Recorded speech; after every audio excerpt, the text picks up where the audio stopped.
So we've finally got our first look at the Galaxy S26 Ultra and the rest of the S26 lineup, and there's plenty to talk about here. On one hand, there's some genuinely exciting news. On the other, one of those phones looks like it borrowed its entire identity straight from the iPhone 17 Pro, and as a Samsung fan, that's pretty embarrassing. What's up guys, Sal here, and here they are, the iPhone 17 lineup. The Galaxy S26 lineup. These are dummy units built of CAD dimensions that Samsung provides to case makers. Every phone in the lineup is getting a new camera design, the Ultra, the Pro and the Edge. The Edge in particular, well, we'll get there. First, let's start with the Ultra. For months now, we've been hearing that the S26 Ultra would look a little rounder and get a new camera layout. And from this image, that's basically confirmed.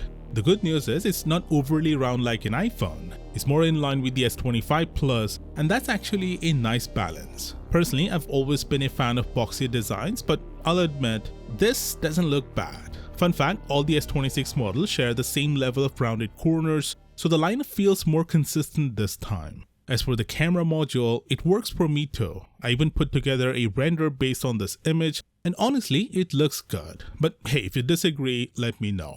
Now here's a big one. Every S26 model comes with built-in magnets for Qi 2 wireless charging. And that's huge. I'm a big fan of wireless charging in general, but being able to magnetically charge without a case, that's a win, especially for people who hate cases altogether. Apple started this trend, Google brought it to the Pixel 10 Pro, and now Samsung's jumping in.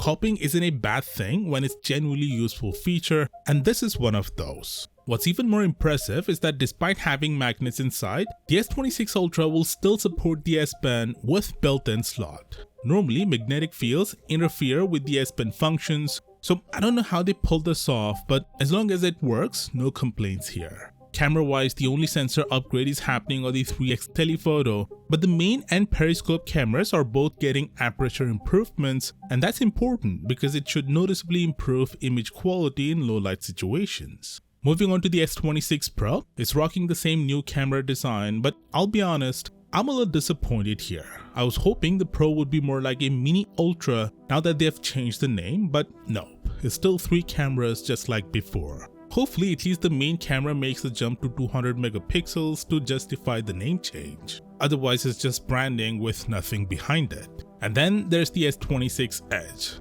This is where the controversy really starts. The S25 Edge had one of Samsung's best looking camera modules, and now with the S26 Edge, they've thrown it away for one of the most awkward designs we've seen in years. Apple made this awkward camera layout on the iPhone 17 Pro, and Samsung just said, yeah, let's do that too. It gets worse when you realize Apple didn't even come with this new design themselves. They lifted it from Chinese brands like Poco, and even there it looked bad. So what does Samsung do? They copy Apple, copying Poco. It's embarrassing. If it looked good, fine, I get it, but it doesn't, it looks cheap and lazy. Seriously, how did anyone think this was a good idea? Back in the DJCo era, Samsung had pride. They didn't rush to replicate Apple, and even when they did copy, they waited a few years before jumping in.